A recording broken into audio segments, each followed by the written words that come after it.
और काम करके आई हो पहले ये बताओ।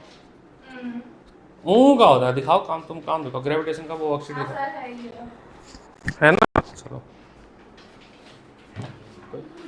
ग्रेविटेशन का काम दिखाओ पहले, तुम हैंड आउट करके आओ। वो ना बस जो 10 क्वेश्चन रहते हैं ग्रेविटेशन के, हाँ उसमें से एक बच गया, वो कर 13 क्वेश्चन वाला किया सेट तुमने? नहीं सर, आपने वो से तो मम्मा बोली थी नहीं करना, तो ये कब बोला नहीं करना? बहुत गजब ड्रामे वाली लड़की है। आजकल के जो बच्चे ना बेच डालेंगे टीचर्स को, वो तो करना ही है। कल बोल मम्मा को जो बोल के भेजा तो भूल गई। अरे मम्मा को मैं ये वीडियो रिकॉर्डिंग भेजता हूँ आजकल, वो तो करना ही है। कब से भेजा हुआ, ये लोग कब का टेस्ट कर लिए थे। वो 13 क्वेश्चन तो करना ही है, वो पूरा थ्योरी है। क्यों भेजूंगा मैं। और दिखाओ क्या काम कराई हो, उसके अलावा बताओ। 10 क्वेश्चन दिखाओ, और क्या। देखिए 10 क्वेश्चन कितना पढ़ के आई है ये। अब जाके तो ये पढ़ना शुरू किया है इतना स्ट्रिक्ट होने के बाद। पहले तो धोखा दिया है इसने, हमें लगता था टॉपर है ये। एक क्वेश्चन करता है 9 किया केवल। अब इतनी मेहनत करने के बाद तो, इतना स्ट्रिक्ट होने के बाद तो ये इसने पढ़ना शुरू किया, नहीं तो भैया। तुम्हारे नंबर अच्छे आए हैं, बट इसका ये मतलब नहीं है कि ओवर कॉन्फिडेंस हो जाना है। 7 नंबर किसमें करता है?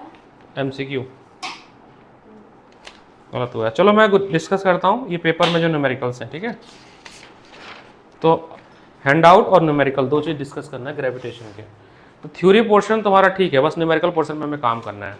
अब तुम्हें ग्रेविटेशन पता न्यूमेरिकल क्यों आ रहा है, क्यों प्रॉब्लम आ रही है? क्योंकि तुम्हारा चैप्टर नंबर 1 से ही नहीं क्लियर है, मोशन से। तो अगर ग्रेविटेशन की न्यूमेरिकल को करना है, और तुम किसी से भी पूछ लो, अभी जो आपके सीनियर्स हैं ना इस इंस्टीट्यूट में, उनसे भी पूछ लो, तो वो कहेंगे ग्रेविटेशन के न्यूमेरिकल बहुत ख़राब होते हैं। जानते हो क्यों कहते हैं ऐसा? ख़राब इसलिए कहते हैं, एक तो फाइनल रिजल्ट नहीं आता है कैलकुलेशन, दूसरा अगर आपका चैप्टर नंबर 1, 2 के न्यूमेरिकल नहीं है तो चैप्टर नंबर 3 के कहाँ से कर लोगे? तो मोशन का numerical, motion plus force equal to gravitation, है ना। अजीब सा मैथमेटिक्स है ये। तो अगर तुम्हारे मोशन की दिक्कत होंगे तो ग्रेविटेशन वैसे ही दिक्कत करेगा। क्योंकि ग्रेविटेशन में खुद का कोई फॉर्मूला ज़्यादा नहीं है देखा जाए तो। कितने फॉर्मूले ग्रेविटेशन में? ग्रेविटेशन में पहला फॉर्मूला है आपका F इक्वल टू ग्रेविटेशनल वाला universal law, G m1 m2 upon d square, या जब अर्थ लेंगे तो R ले लेंगे, है ना, d स्क्वायर। ये पहला फॉर्मूला ग्रेविटेशन का, यूनिवर्सल लॉ। दूसरा फॉर्मूला आपका स्मॉल g के लिए एक्सेलरेशन ड्यू टू ग्रेविटी का है, कैपिटल G। अगर हम अर्थ की बात करें तो mass of earth upon radius of earth. अगर मून की बात करें तो radius of earth radius of moon लेना होगा। या किसी और XYZ प्लेनेट की बात करें, जैसे क्वेश्चन था इसमें पेपर में, था ना।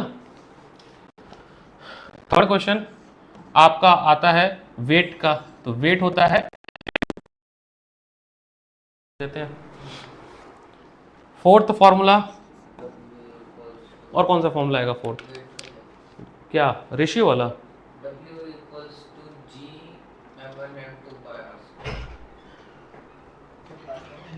हाँ हाँ चल रहा है रिकॉर्डिंग। हाँ हाँ अरे अभी क्लास है इनकी साइंस की। हाँ अभी तो आई 4 बजे ये। TTS बट मैथ्स मैंने रखी है 4 से 5। अच्छा हाँ, लेकिन SST भी तो ले रहे, SST थी 4 से 5 आज तो। इसको भेज दो एपिकल को। अरे सर अभी आधे घंटे लेने दो, चलो आधा घंटा बढ़ा दो। नहीं तो अभी तो आई है जस्ट, अभी आई ये तो। TTS 4 से 5 अभी मैं आधे घंटे, अभी मैं आपको क्लास बता देता हूँ, है ना। देख मेरा TTS 4 से 5। हाँ अभी आधे घंटे बस भेज दो। हाँ अभी हम कर लेंगे। अब सुनो क्या भूल गया, और नहीं वो छोड़ो, वेट वाला छोड़ो, वो तो फोर्स से ही हो जाएगा, है ना। वो फोर्स का बता रहा हूँ ना, F इक्वल टू mg, है ना, उसको छोड़ो। नेक्स्ट फॉर्मूला क्या बनेगा इसके? Set of equation of motion free fall के लिए, motion of equation for free fall. तो फ्री फॉल के लिए इक्वेशन क्या बनेगा? नहीं v इक्वल टू प्लस होता था, तो यहाँ पे क्या हो जाएगा? gt हो जाएगा। ये first equation. Second equation s is equal to ut plus half gt square. Formula तो याद है, तो न्यूमेरिकल भी ये हो जाएगा। Third V square is equal to U square plus G T plus 2G 2G 2GH H AS होता था ना, तो वो GH हो जाएगा, उसे तो बना है फ्री फॉल। क्या बात याद रखनी है कि अगर कोई ऑब्जेक्ट ऊपर से नीचे की तरफ गिरेगा, तो ऑब्जेक्ट जो है ऊपर से नीचे की तरफ गिरेगा, तो उसमें हम G कैसा लेंगे? पॉजिटिव। क्या लेंगे? और अगर किसी ऑब्जेक्ट को नीचे से ऊपर की तरफ भेजेंगे तो G क्या लेंगे? नेगेटिव। कोई दिक्कत नहीं, बहुत आसान। और जितने डिस्टेंस पे जा रहा है ऊपर, इसमें हॉरिजॉन्टल नहीं होता, वर्टिकल ही होता सारा कुछ, तो हम ये हाइट लेते हैं। क्या लेते हैं? हाइट। हाइट कभी पॉजिटिव नेगेटिव नहीं होता है, हाइट कभी पॉजिटिव नेगेटिव नहीं होता है। फिर क्या और बातें याद रखनी कि when body start from rest, when body start from rest, तो इनिशियल स्पीड क्या ले लेनी है? 0। When body approaching to rest, final velocity क्या हो जाएगी? 0, v0 हो जाएगा। यही ना, और क्या बातें रखनी है? और नेगेटिव एक्सेलरेशन वाला तो चलो इसमें लगेगा नहीं, इतनी ही सारी बातें रख के हमें न्यूमेरिकल करनी होती है। अब इसमें आपने कहाँ से डेंसिटी अभी रहने दो, डेंसिटी वाला क्वेश्चन छोड़ दो। अभी क्वेश्चन है 11,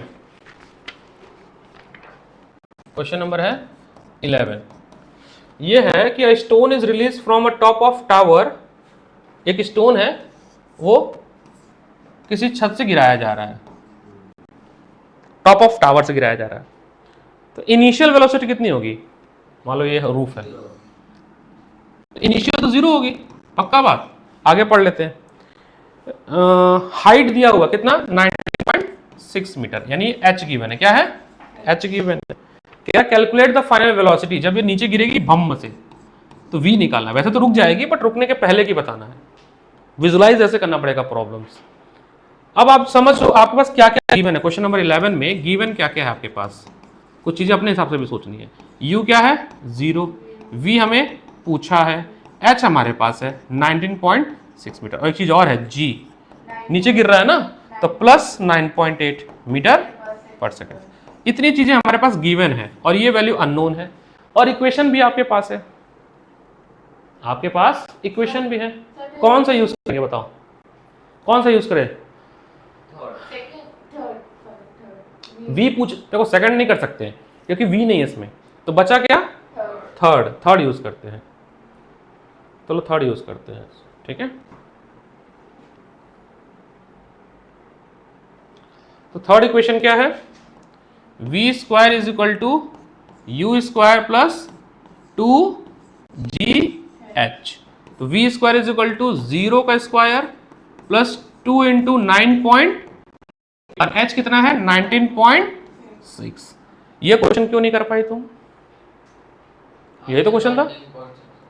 आंसर देख लेना तो करना पड़ेगा, इसको लेके ये v स्क्वायर हो जाएगा, और ये पूरी की पूरी वैल्यू v हटेगा, तो पूरी की पूरी वैल्यू किसमें आएगी? रूट में। 2 इंटू, ये तो कैलकुलेशन, इतना मैथ तो आपको आना ही चाहिए। 19.6। अच्छा ये डबल इसी इतना 9.6 आ रहा है, मल्टीप्लाई करने पे तो 2 बार हो गया ना। अच्छा समझ गया, मीटर पर सेकंड। इतना आसान आंसर था, बताओ। ठीक है, एक सेकंड तो देखो मैं चाहे कोई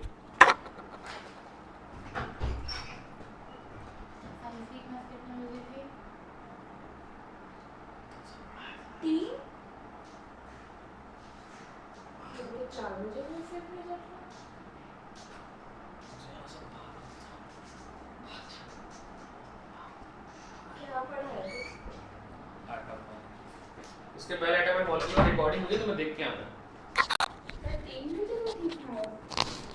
भाई तुमसे तुम एकदम वो हो ना, क्या कहते हैं, फूल कुमारी हो, तुमको फूल कुमारी बनाया गया। फूल कुमारी मतलब होता है you are living in your comfort zone. तो 4 बजे के पहले नहीं बुलाना है आपको, 6 बजे के बाद नहीं पढ़ाना है आपको। पहले बच्चे मिले हो तुम कि जिसको इतने टाइम बाउंड, ये बच्चे 5-5 घंटे पढ़ के पढ़ते हैं यहाँ पे। ठीक है, अगर तुम्हारे टाइम कंस्टेंट से तुम्हारा नंबर आता है तो वो भी वेल इनफ है, वो भी करके देख लेते हैं, नहीं तो फिर हमारे ढर्रे पे आ जाओ। सिंपल सी बात है। आपको ज़्यादा नहीं इंस्टीट्यूट में बैठना है तो कोई दिक्कत नहीं है, लेकिन नंबर आना चाहिए। एट द लास्ट हमारा मोटो क्या है? मार्क्स। अगर आप घर पढ़ के नंबर लाती है तो मोर इनफ है, फिर तो 30 मिटाओ यहाँ पे। 10 मिनट के लिए आओ, कोई दिक्कत नहीं, केवल डाउट लेके आओ, चले जाओ। आपके नंबर जब तक आएंगे तब तक हम हैप्पी और आपके पेरेंट्स हैप्पी। जहाँ नंबर नहीं आए, पेरेंट्स दुखी, कहेंगे सर को पढ़ाने नहीं आता। सिंपल सी बात है, यही आएगा, फीडबैक दिएगा अनु सर को पढ़ाने नहीं आता। और अनु सर से बेहतर कोई पढ़ा भी नहीं पाएगा पूरे करोल बाग में, ये भी मैं गारंटी लेता हूँ। कोई भी टीचर उठा के ले आओ, क्योंकि मेरे इतना पढ़ाई नहीं, कोई एजुकेशन ही नहीं है उसकी। जितने करोल बाग में लोग हैं ना, मेरे इतना एजुकेशन किसी के पास नहीं है। आपकी मम्मी पढ़ी लिखी है ना, उनसे बोलना कि अनु सर IIT मद्रास से पढ़े, वो भी कंप्यूटर साइंस से। सोच लेना, समझ जाए कितना पढ़े लिखे हैं। और ये वही समझेंगे जो पढ़े लिखे हैं, जो पढ़े लिखे नहीं है वो उनको हम जस्टिफाई नहीं कर सकते। ठीक है, तो अगर आपके नंबर आ रहे हैं सेल्फ स्टडी से तो हम तो बहुत खुश हैं। एक बात बताओ, हमें मेरे लिए तो ये मेरा गला आराम होगा ना कि मैं 4 घंटे चिल्लाऊंगा। ये बच्चे 3 बजे आ जाते हैं, ढाई बजे स्कूल से आते हैं और 3 बजे यहाँ आ गया। और बताओ यहाँ 3 बजे मैंने बुला लिया था, आप कितने बजे आती है स्कूल से? 2 बजे। लेकिन अगर मैं 3 बजे बुलाऊँ तो नहीं आ पाओगे सर, रेस्ट करना होता है, खाना भी तो खाना होता है।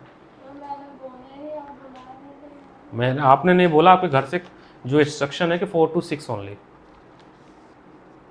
जी, इसलिए इनको बुलाया था। केविन बीमार था, वो नहीं आया, इसलिए रिकॉर्ड किया। आपको लेक्चर देखना पड़ेगा, नहीं देखेंगे तो फिर आपको नहीं। उसमें मैंने मॉलिक्यूलर मास सिखाया कैलकुलेट करना, जरूर 30 मिनट का है, 2.0 स्पीड में देख लेना है ना, ज़्यादा बड़ा तो है नहीं, 30 मिनट का ही है, ज़्यादा रिकॉर्ड नहीं हुई है। ठीक है, ये था आपका 11 के बाद क्वेश्चन नंबर और कौन सा कर सकते हैं हम लोग? 50 अभी रोक लेते हैं। ज़्यादा न्यूमेरिकल तो था नहीं, फिर क्यों छोड़ दिया आपने? क्वेश्चन नंबर 13 भी थ्योरेटिकल है। अच्छा किया था क्या उसको? अच्छा, कोई चीज़ पानी में कब डूबती है और कब तैरती है, ये मैंने बताया तो था। अगर कोई चीज़ डूब रही है तो उसकी ऑब्जेक्ट की density, if the object density of object is greater than density of liquid और water, it will sink, and if the density of object is less than density of water, it will float. तो वही था question number 14। किया था आपने? 14 question देखिए, किया आपने? शायद नहीं किया आपने, मैंने ऊपर लिखा भी है जो क्वेश्चन आपने नहीं किया। बताइए, तो क्वेश्चन आसान था। सुई डूब जाती है, सूटकेस नहीं डूबता, कभी सोचा तुमने? सरफेस एरिया फेनोमेना है, दोनों देखना पड़ता है। जैसे ये पानी है ना, इसी पानी में अगर आप सूटकेस डालो तो तैरेगा, जबकि सूटकेस भारी होता है। लेकिन सुई डालो या कोई कॉइन डालो, खट से नीचे चला जाएगा। डेंसिटी के साथ साथ वहां पे सरफेस एरिया भी देखना होता है। जैसे अगर वो पानी में तैरना है तो क्या खड़े होकर तैर सकते हो? क्या खड़े होकर सीधे नीचे चले जाओगे? तैरना होगा तो फ्लैट होना पड़ेगा। तो जो आपका वाटर में जो भी चीजें तैरती हैं उसका देखो कि सरफेस एरिया कितना ज्यादा होता है। जैसे वो शिप होती है, बड़ी बड़ी शिप होती है, क्रूज, कितने लोग होते हैं, कितनी टन की होती है, बहुत भारी होती है, एक शहर बस जाए पूरा उस पर। 1300 लोग को लेके जा रही है क्रूज, 1300 लोगों को, पर वो डूब नहीं रही है क्योंकि उसका सरफेस एरिया क्या है, प्लस मटेरियल ऐसा यूज हुआ है जिसकी डेंसिटी कम है। तो वो भी ध्यान देना आपको। तो ये तो 13 क्वेश्चन तो आपको कर लेना, 14 तो कर लेना चाहिए था, 13 भी 13 साथ की हैं। 15 न्यूमेरिकल चलो मैं मान सकता हूँ। अभी एक न्यूमेरिकल और, इसमें ज़्यादा न्यूमेरिकल था नहीं वैसे। एक था वहाँ पे 12th वाला, 12th वाला, हाँ ये वाला 12th वाला कर सकते हैं ना। 12th वाला न्यूमेरिकल देख लेते हैं क्या है, समझाते हैं इसको भी।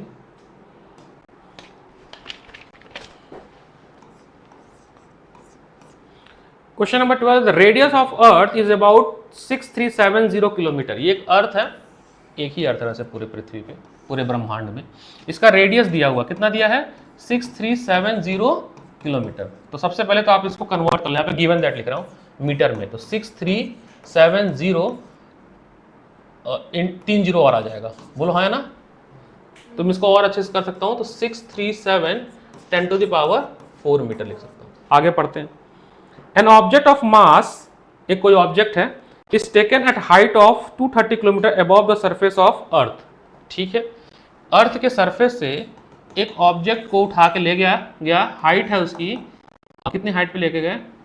नहीं, हाँ ले गए 230 किलोमीटर पे, और इस ऑब्जेक्ट का हाइट है 30 kg। ऑब्जेक्ट ऑफ हाइट मतलब weight. What is the mass of object?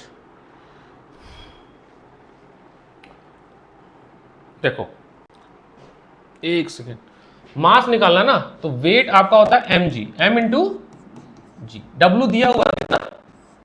30 दिया है ना, m नहीं पता है, और ऊपर लेके जा रहे हैं तो g निगेटिव लगेगा।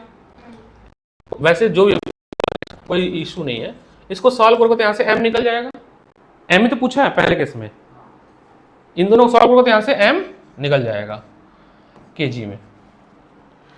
What is acceleration gravity eight this height, इस हाइट पे ग्रेविटी का क्या होगा? एक बार बताओ, जी का फॉर्मूला होता क्या है? Capital G mass of earth upon radius of earth. कहीं पे भी हाइट है इसमें?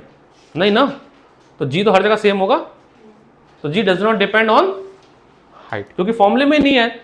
जी only depend the mass of planet and the radius of planet. तो सेकंड में केवल क्या होगा? 9.8 ही लिखना होगा। What is the weight of object at this height, उस हाइट पे वेट क्या होगा? वेट का क्या फॉर्मूला बताया? कुछ बताया हो क्या? कुछ जी वाला थर्ड पार्ट, किसी हाइट पे वेट चेंज जाएगा, सेम ही होना चाहिए, थोड़ा सा थर्ड वाला पार्ट देखना पड़ेगा। ये और ये मैं देखता हूँ इसको थर्ड क्या है। गिर रहा होगा तो वेट चेंज होगा, गिर रहा होगा तो थोड़ा जी तो सेम है ना, पृथ्वी पे तो है, पृथ्वी से बाहर तो जा नहीं रहे। फिर मैं इसको देख के बताऊंगा डिटेल, अभी रखते हैं इसको, अभी इसको कर लेंगे, कोई इशू नहीं है। अब इसमें आते हैं भैया आपके हैंडआउट में न्यूमेरिकल पार्ट पे। चलो न्यूमेरिकल वाले पार्ट पे हैंडआउट तुम्हारा है तुम्हारे पास, ये इसका वाला है, ठीक है। That is question number 8। Handout अपने पास रखिए, पेपर रख लीजिए अपने पास। That is question number 8। Question number 8 पढ़ोगे, हैंडआउट निकाल लो। A stone is thrown vertically upward with initial velocity, एक स्टोन को हम लोग नीचे से ऊपर की तरफ फेंक रहे हैं, ऐसे फेंक रहे हैं, है ना, नीचे से ऊपर की तरफ फेंक रहे हैं, और इनिशियल वेलोसिटी गिवन है, इनिशियल वेलोसिटी गिवन है। ध्यान दे दो, नहीं तो मेरा कोई फायदा नहीं है मेरे पढ़ाने का। 40 मीटर पर सेकेंड, 40 मीटर पर सेकेंड से फेंक रहे हैं। आगे पढ़ो, कह रहा जी जो लेना है आपको वो 10 लेना है, इसमें ऑलरेडी क्वेश्चन में कह रहा है। एक बार बताओ, नीचे से ऊपर की तरफ फेंकेंगे तो जी कैसा होगा? Negative. Find the maximum height, आप बताइए कि ये कितने हाइट तक पहुंचेगा। देखो, जब कोई चीज ऐसे फेंकते हैं तो एक हाइट पे जाने के बाद वो वापस गिरता है नीचे की तरफ, नहीं गिरता है? बताओ, नहीं गिरता है। ये पेन है, फेंकने के बाद क्या हुआ? नीचे गिरा ना, तो नीचे कब आया होगा? जब ये अपने मैक्सिमम हाइट पे पहुंचा, वहां पे उसकी वेलोसिटी क्या हो गई होगी? 0, तभी तो नीचे आएगा। तो मैक्सिमम हाइट पे यहां पर मान लीजिए मैक्सिमम हाइट h है, ठीक है, ये मैक्सिमम हाइट h है, यहां पे b क्या हो गया होगा? 0 हो गया होगा। आगे पढ़ो, मतलब होता है कि तो 0 ही होगा। कोई चीज अगर ऊपर जा रही है, d मान लो ऐसे है, यहां से लेके यहां तक गई, d हाइट पे गई और वापस आ गई, तो फिर d हाइट, तो टोटल डिस्टेंस कितना हो गया? 2d। लेकिन डिस्प्लेसमेंट कितना हुआ? 0। डिस्प्लेसमेंट क्या हुआ? इसको मिटा देते हैं। अब खुद सोचो, u है आपके पास, क्या लगाएंगे? एक सेकंड, g भी है हमारे पास -10, v भी है हमारे पास, और h निकालना। कौन सा फॉर्मूला लगा दे बताए? कौन सा लगाए? ये वाला 2g, तो h तो h के लिए तो यूज कर रहे हैं, तो v क्या है? 0। u है हमारे पास 40 का स्क्वायर, लड़ते नहीं है, +2, g कितना है? -10, और h हमारे पास नहीं है। सॉल्व हो जाएगा ये नहीं सॉल्व हो पाएगा। 1600 होगा ये, ठीक है। कितना होगा? 1600 होगा, ये 1600 होगा। अगर इधर आएगा तो -1600 हो जाएगा, बोलो है ना। ये हो जाएगा -20h, माइनस से 0 से 0, 2 से तो 80। आ गया। बताओ कितना डिफिकल्ट है ये न्यूमेरिकल? आसान है। तो ऐसे ही सारे न्यूमेरिकल करने हैं, ठीक है। बाकी मैं रोक रहा हूँ क्योंकि क्लास आप लोग की नेक्स्ट वाली भी है।